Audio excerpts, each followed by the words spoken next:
দুর্নীতির বিরুদ্ধে এবার বড় লড়াই শুরু হবে বড়খলায়। আঞ্চলিক পঞ্চায়েত সদস্যদের সংবর্ধনায় স্পষ্ট বার্তা জেলা পরিষদ চেয়ারম্যান কঙ্কন নারায়ণ শিকদারের।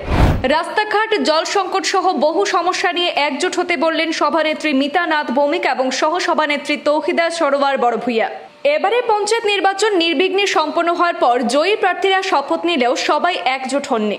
বৃহস্পতিবার বড়খলা বিধানসভার বিভিন্ন এলাকার আঞ্চলিক পঞ্চায়েত সদস্যরা বড়খলা ব্লক কার্যালয়ে একত্রিত হন। বড়খলা ব্লকের বিডিও আইনুল হক মোল্লা সহ বিভাগীয় আধিকারিকরা নবনির্বাচিত জয়ী প্রার্থীদেরকে সেখানে সংবর্ধনা প্রদান করেন।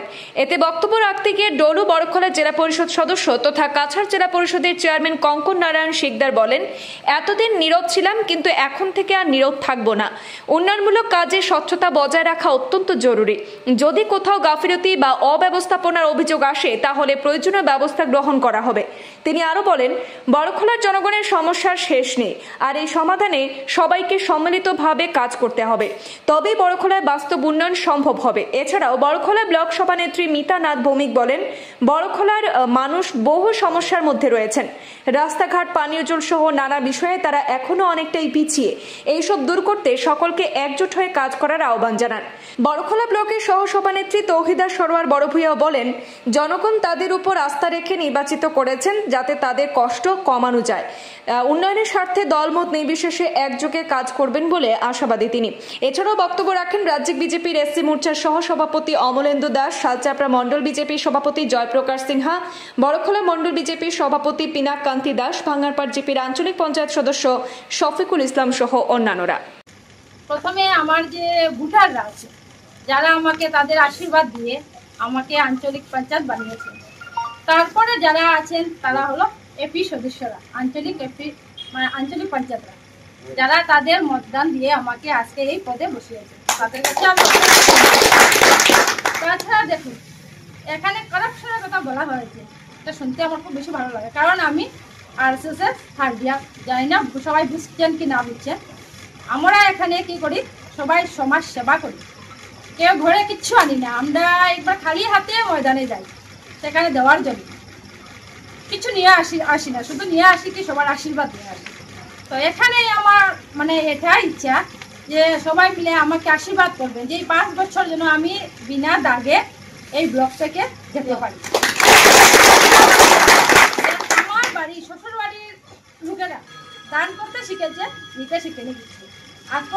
আজ পর্যন্ত যতগুলি দান করেছেন, আমাদের ডান হাতে জানে দান করা, বাম হাতে খবরও পায়। তো আমি এরকম করতে চাই যাতে আমার শ্বশুর বাড়ির মান মর্যাদা আমি রাখতে পারি।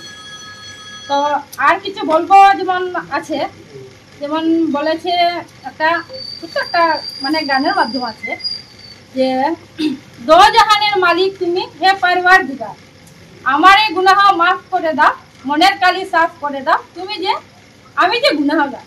আমরা এত দিনের মধ্যে যারা বিগত হয়েছে কাজগুলো, কত জনের মনের মধ্যে কত কালি আছে, কত কিচ্ছু না করেছি আমরা কিন্তু জানি না। আজকে নতুন নতুন এসেছে খবর, অবশ্য নিশ্চয়ই গত দিনের কথা।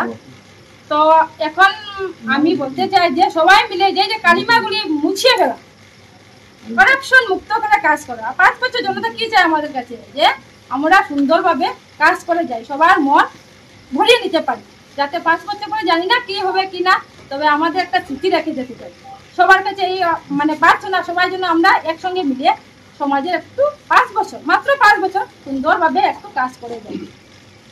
তো এটা হলে আমাদের সব দিকে ভালো হবে। তাছাড়া স্যার বলেছেন যে কোন কোন জায়গায় রাস্তাঘাট নিশ্চয়ই আমরা তো দেবো। আমি চাই যে কাছাড়ের মধ্যে যতটা ব্লক আছে, ঠিক না, এগুলোর মধ্যে আমাদের বড়খলা ব্লক, যদিও আমার বাড়ি এটা, তো দাদাও আছেন, সহযোগিতা করবেন। আমরা এখানে ডেভেলপ করতে চাই বেশি, অনেক বেশি, যাতে কেউ না করে। ব্যক্তিগত স্তরে আপনার সঙ্গে পরে আরো গুরুতর কিছু কথা বলবো, আমি সবার সামনে সেটা বলছি না, যে আমাদের নিষ্ঠার সঙ্গে শিবু দাস বলেছে করাপশন ফ্রি। তো শিবু দাসের অভিজ্ঞতা আছে, এতদিন করাপশন হয়েছিল কিনা সেটা না জানা আছে সবার, আর এখন করাপশন ফ্রি হবে। এটার জন্য আপনার মুখের যে কথা, সেই কথাটার জন্য আপনাকে একটা ধন্যবাদ। এখানে স্যার বলেছেন, আমার শ্রদ্ধের স্যার অনুযোগ করেছেন, এত কাজ কাজ হচ্ছে না, রাস্তার কাজ নেই, এই নেই সেই নেই। সত্যি কথা অভিজ্ঞতা, আপনাকে আমি এই যে কথাগুলো বলছি এখানে নোট করবেন না, দয়া করে নোট করবেন না। তার সঙ্গে আমার ফ্রি থাকবে, পয়সা সবার লাগে, কিন্তু করাপশনও হবে না। করাপশন না করে পয়সাও আসবে না, এটা তো বাস্তব কথা, সত্য না? কিন্তু জনগণ চায় আমাদের কাছ থেকে অনেক কিছু পেয়েছে। স্যার আপনি বিভিন্ন, আমি স্যারের বয়সে আমার মনে হয় বানপ্রস্থে দেওয়ার দরকার ছিল। এই বয়সে বাচ্চাদের সঙ্গে যে আপনি প্রতিনিধিত্ব করবেন আমি ভাবতে পারিনি, কিন্তু আপনার অভিজ্ঞতা এদেরকে দেবেন, এরা পুষ্ট হবে, এতটুকু আপনার আবেদন আপনার কাছে আমার থাকবে। আর অ্যাকশন প্ল্যানের আগে রিভিউ বৈঠক, এটা মাস্ট। অ্যাকশন প্ল্যানের জন্য আজকে দেখুন আমরা এখানে ত্রিস্তরীয় শাসন ব্যবস্থায় আছি। ডাইরেক্টলি 3টা বিভাগ আছে। প্রেসিডেন্ট, আমাদের ডাইরেক্ট নির্বাচন হয়নি। আমরা এখানে মেম্বার আর এপি মেম্বার আর জেলা পরিষদ। আগে ছিল ডাইরেক্ট প্রেসিডেন্টের নির্বাচন। তো যার কারণে সমস্ত গ্রুপদের, যেটা গ্রুপ মেম্বার বলি, এদের মাধ্যমে হয়েছে আজকের প্রেসিডেন্ট। তো ত্রিস্তরীয় শাসন ব্যবস্থায়, গ্রাম ব্যবস্থায় এটা হচ্ছে শাসন ব্যবস্থা।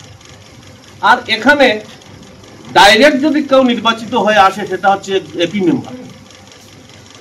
গ্রামের সঙ্গে আমি যেমন জেলা পরিষদ এই অঞ্চলের আমি চেয়ারম্যান হয়েছি, আমার অধিকার থাকবে না 25টা জেলা পরিষদ স্কিম আমার দেবার।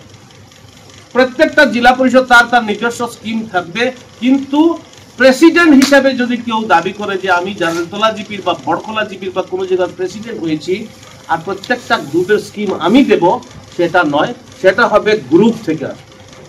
গ্রুপ থেকে যেহেতু ইনডিরেক্ট নির্বাচন হয়েছে প্রেসিডেন্টের, জেলা পরিষদ থেকে যেহেতু আমি ইনডিরেক্ট নির্বাচিত চেয়ারম্যান, আমি সমস্ত জিপির জেলা পরিষদের স্কিম দেব না, আমি আমার এই অঞ্চলের স্কিম দেব।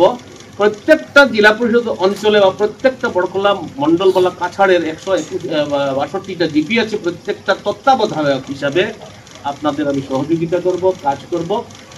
আর এখানে জেলা পরিষদের সদস্য হিসাবে অনেকে দাবি যে আমরা একটু বেশি পাবো, খুব স্বাভাবিকভাবে সেটা হয়। আমার মনে হয় ভরসা করতে পারেন, কিন্তু লক্ষ্মীর প্রসাদ সব জায়গায় কিছু কিছু দিতে লাগে, সব জায়গায় যাবে, সব জায়গায় যেতে লাগে। একদম লক্ষ্মীর প্রসাদ খিচুড়ি খেতে যদি বসি, কেউ যদি বেশি ক্ষুধা থাকে তো একটু দিতে লাগে বেশি, এটা অবশ্যই দেবো। আমাদের অবস্থাটা কি আছে বড়খোলা ব্লকের, এটা লক্ষ্য করব, কতটুকু আমরা করাপশনে গেছে, কতটুকু আগামীতে করাপশন করা যায়, সেটার হিসাব নিকাশ করে আর একটু বেশি দেওয়া যায়। আমি এই অঞ্চলে যারা জনগণ আছেন প্রত্যেকের প্রতি আমার শ্রদ্ধা নিবেদন করে আশা করতে পারেন যে দীর্ঘদিনের রাজনৈতিক জীবনে নিষ্ঠার সঙ্গে থেকে আগামী 5 বছর যে নিষ্ঠাটা বিনষ্ট হবে না, সেটাতে আমি কায়েম থাকবো। আর এভাবে